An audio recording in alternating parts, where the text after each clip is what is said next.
दादा, आप ही के साथी पूर्व साथी संजय मेहता रहे हैं। उन्होंने आपके जो सुप्रीमो टाइगर जयराम महतो उनके ऊपर आरोप लगाया कि वो पहले बोलते थे कि हम ना गाड़ी लेंगे ना घर लेंगे। आखिर उन्होंने अपने बातों पर अडिग रहना चाहिए। संजय मेहता की ये जो सोशल मीडिया में उनका एक वायरल कंटेंट है उसके ऊपर आप क्या कहना? नहीं, संजय मेहता जो है विधायक जयराम महतो का नाम लेने से भी कतरा रहे हैं। जब उन्होंने एक पत्रकार ने बोला तो बोला मैं नाम लेना नहीं चाहूँगा। आखिर ऐसा क्या हो गया कि जो है जयराम महतो जी का वो नाम भी लेना नहीं चाहते? आप जो है जेएसएससी जेपीएससी से जुड़े हुए हैं, आपने आवाज़ें उठाई हैं, छात्राओं के लिए आपने लाठियाँ खाई हैं। अभी हाल फिलहाल में कल ही शायद जेपीएससी का रिजल्ट आया है, तो उस रिजल्ट से क्या आप और आपकी पार्टी संतुष्ट है? लेकिन हाँ, प्रथम दृष्टिया उस रिजल्ट को हम देखें तो हम पाए कि जितने रिजल्ट आए हैं ये गुमनाम रिजल्ट है। जो स्टूडेंट टॉपर होते थे इंस्टीट्यूट में, जो स्टूडेंट टॉपर होते थे टेस्ट सीरीज में, जो स्टूडेंट पिछले कई बार आपके पास सवाल हो सबूत आते हैं तो आप सवाल जरूर उठाएंगे। जी बिल्कुल। और उन्होंने आरोप लगाया कि जो है आपके विधायक जो है सुप्रीमो टाइगर जयराम महतो को कहा कि वो राजनीति को हल्के में ना लें, कि राज्यपाल के पास जो है रोज रोज जाने और उनके साथ फोटो खिंचाने से बेहतर होता कि राज्यपाल के पास जो पेंडिंग 1932 का जो आपका झारखंड जेएमएम सरकार ने वहाँ से दिया है उसको वो पारित कराएं। ये कहाँ तक सच्चाई है? ये भी आपके जो है पूर्व साथी ने ही आरोप लगाया। एक और सवाल आपसे पूछना ही भूल गए। आपके जो संजय मेहता जी उन्होंने ही कहा है कि जो है एक राजनीति एक जो उपज जो है भाषा आंदोलन का उपज जो है जयराम महतो नहीं है। वे अभी तक कोई आंदोलन में भाग नहीं लिया है, उन्होंने सिर्फ और सिर्फ आंदोलन में भाषण देने के लिए आए हैं। नमस्कार, आदाब, मैं रवि रंजन, आप लोग देख रहे हैं आर न्यूज़। जेल के पार्टी के वरिष्ठ नेता देवेंद्र नाथ महतो जी मौजूद हैं।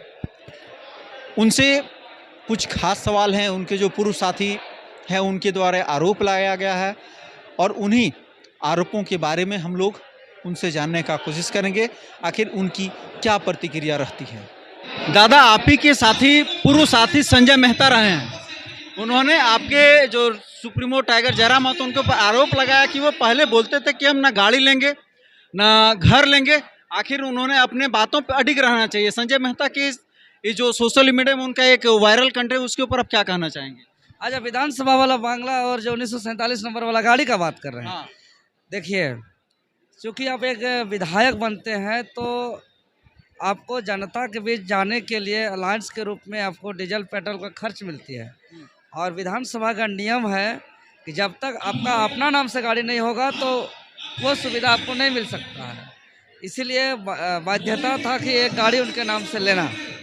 और जहाँ बंगला की बात हुई तो विधायक जी के अनुसार कहना था कि चूँकि हमारे जो इनका डुमरी विधानसभा क्षेत्र है उधर गरीब किसान मजदूर बहुल क्षेत्र है, ग्रामीण क्षेत्र है, कई लोग रांची अपने पढ़ाई करने जाते हैं और उनको रूम रेंट देना पड़ता है, तो वो अपना अलॉटमेंट करा करके डुमरी विधानसभा के छात्र का पढ़ाई लिखाई तैयारी करने को लेकर के उस रूम को वो अपना उपयोग में लाएंगे, इस उद्देश्य से लिया है।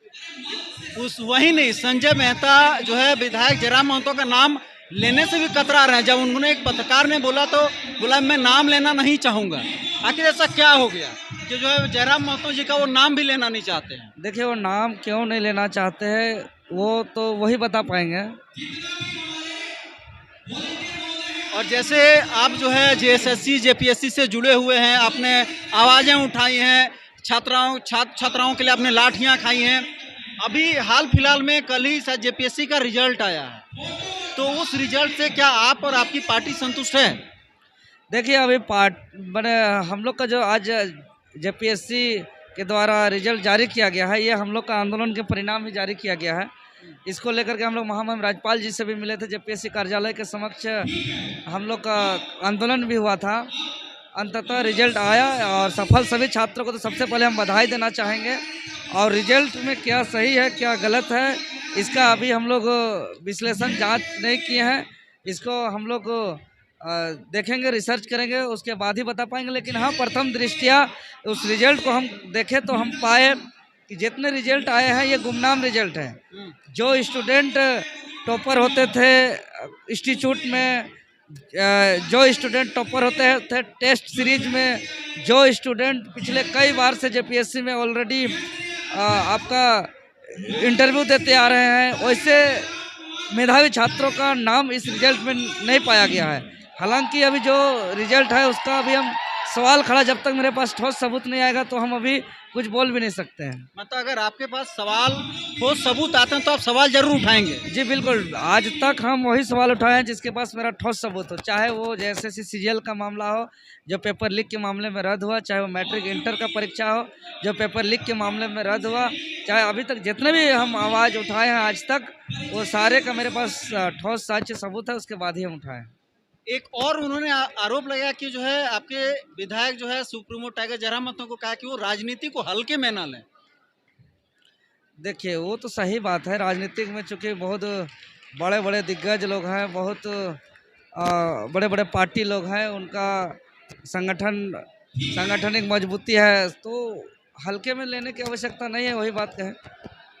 और आपके और एक पूर्व साथी हैं रिजवान अंसारी, जो एक पार्टी के आपके जाने माने चेहरा में से एक थे। उन्होंने जब ये आपका नवाडी ग्राउंड में जब कार्यक्रम होता है प्रतिभा सम्मान समारोह, उसके बाद वो लगाते हैं कि ये बोलते हैं कि राज्यपाल के पास जो है रोज़ रोज़ जाने और उनके साथ फ़ोटो खिंचाने से बेहतर होता कि राज्यपाल के पास जो पेंडिंग 1932 का जो आपका झारखंड जेएमएम सरकार ने वहाँ जो दिया है उसको वो पारित कराएं। ये कहाँ तक सच्चाई है?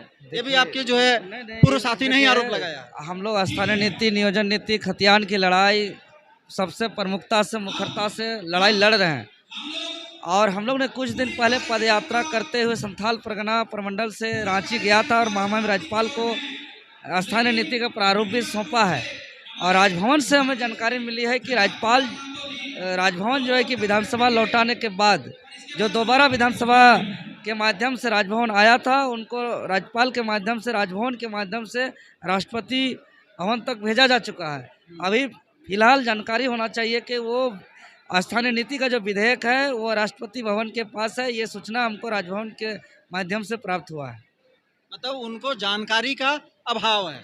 हाँ, इस देखिए जाहिर सा बात है, पत्र का मामला है, बहुत बार कभी विधानसभा, कभी राजभवन, फिर वापस विधानसभा, फिर राजभवन, तो एक नॉर्मल अधिकतर आदमी को यही अभी तक मालूम है, पेपर अखबार के माध्यम से जो अभी तक लोग समझे हैं कि ये विधेयक जो स्थानीय नीति का विधेयक है वो राजभवन में है, लेकिन ऐसा नहीं है। राजभवन ने जिस संदेश के साथ वापस विधानसभा लौटाया था, बिना उस संदेश को नज़रअंदाज करते हुए, उसको बिना संशोधन करते हुए विधानसभा फिर से हूबहू जो राजभवन भेज दिया था, उसको उसी स्वरूप पर जो है कि राष्ट्रपति भवन भेजा जा चुका है। आप पार्टी के जाने माने चेहरा में से एक हैं। आज आपको जो है वार्षिक अधिवेशन के दिन आपको कौन से दायित्व दिए गए? केंद्रीय वरीय उपाध्यक्ष का। केंद्रीय वरीय उपाध्यक्ष का पद आपको दिया, तो आपके ऊपर तो और दायित्व बढ़ गए होंगे। जी, हम पहले देखिए ऑलरेडी हम पहले से भी इस पद पर थे। आज आधिकारिक रूप में जो प्रोटोकॉल है निर्वाचन आयोग का, उस आधार को, उस प्रोटोकॉल को आज हम लोग ने पूर्ति किया है। लेकिन शुरू से ही हम दायित्व को हमेशा निभाते हैं, चाहे वो कोई भी मामले हो, चाहे वो भ्रष्टाचार का मामला हो, चाहे वो pharmacy, Jharkhand state pharmacy council में करप्शन का मामला हो, चाहे जेपीएससी का मामला हो, जेएसएससी का मामला हो, ब्लॉक स्तर में भ्रष्टाचार का मामला हो, जो जमीन अवैध रूप से कब्जा है उसको कब्जा मुक्त कराने की बात हो। बीआईटी में 281 एकड़ कुछ दिन पहले ट्रैक्टर चला करके हम लोग ने कब्जा मुक्त कराया है। इस प्रकार हर जगह हम लोग अपने स्तर पर करते हैं, वो दायित्व तो हम हमेशा निभा रहे हैं और आगे भी निभाएंगे। एक और सवाल आपसे पूछना ही भूल गए। आपके जो संजय मेहता जी, उन्होंने ही कहा है कि जो है एक राजनीति, एक जो उपज जो है भाषा आंदोलन का उपज जो है जयराम महतो नहीं है। वे अभी तक कोई आंदोलन में भाग नहीं लिया है, उन्होंने सिर्फ और सिर्फ आंदोलन में भाषण देने के लिए आए हैं। ये कहाँ तक सच्चाई है? देखिए, आप प्रैक्टिकली में आइए कि आज झारखंड लोकतांत्रिक क्रांतिकारी मोर्चा बहुत कम समय में जो है कि पूरे झारखंड प्रदेश में जिस तरीके से विस्तार हुआ है और लोगों का जिस तरीके से समर्थन प्राप्त हुआ है, इससे आप स्पष्ट हो सकते हैं कि क्या सच्चाई है क्या नहीं है। तो क्या कहना चाहेंगे कि जो पे पूर्व साथी लोग, वो लोग बौखला गए हैं इस पार्टी के तरक्की को देखते? इस तरीके से विचार आता है, वो अपना विचार को व्यक्त करते हैं। सबको विचार अभिव्यक्त करने की, अभिव्यक्ति का आज़ादी है, तो अपना व्यक्त कर रहे हैं, बाकी जनता सच्चाई देख रही है। चलिए दादा, बहुत बहुत धन्यवाद। धन्यवाद। कैमरामैन वसीम के साथ मैं रवि रंजन, RR न्यूज़ भारत, बोकारो। अब आपके शहर मधुपुर में भरोसे का नाम कंप्यूटर पॉइंट। भाई साहब, ऑफिस के लिए अच्छा कंप्यूटर, लैपटॉप, प्रिंटर या सीसीटीवी कैमरा चाहिए या स्टडी के लिए लैपटॉप बजट में उपलब्ध है। ब्रांडेड लैपटॉप या कंप्यूटर सिर्फ 14,999 से शुरू, EMI पर भी उपलब्ध है। साथ ही सभी प्रकार के रिपेयरिंग की सुविधा बहुत ही कम समय में उपलब्ध है। ऑफिस, स्टडी या गेमिंग, हर जरूरत का एक ही जगह कंप्यूटर पॉइंट।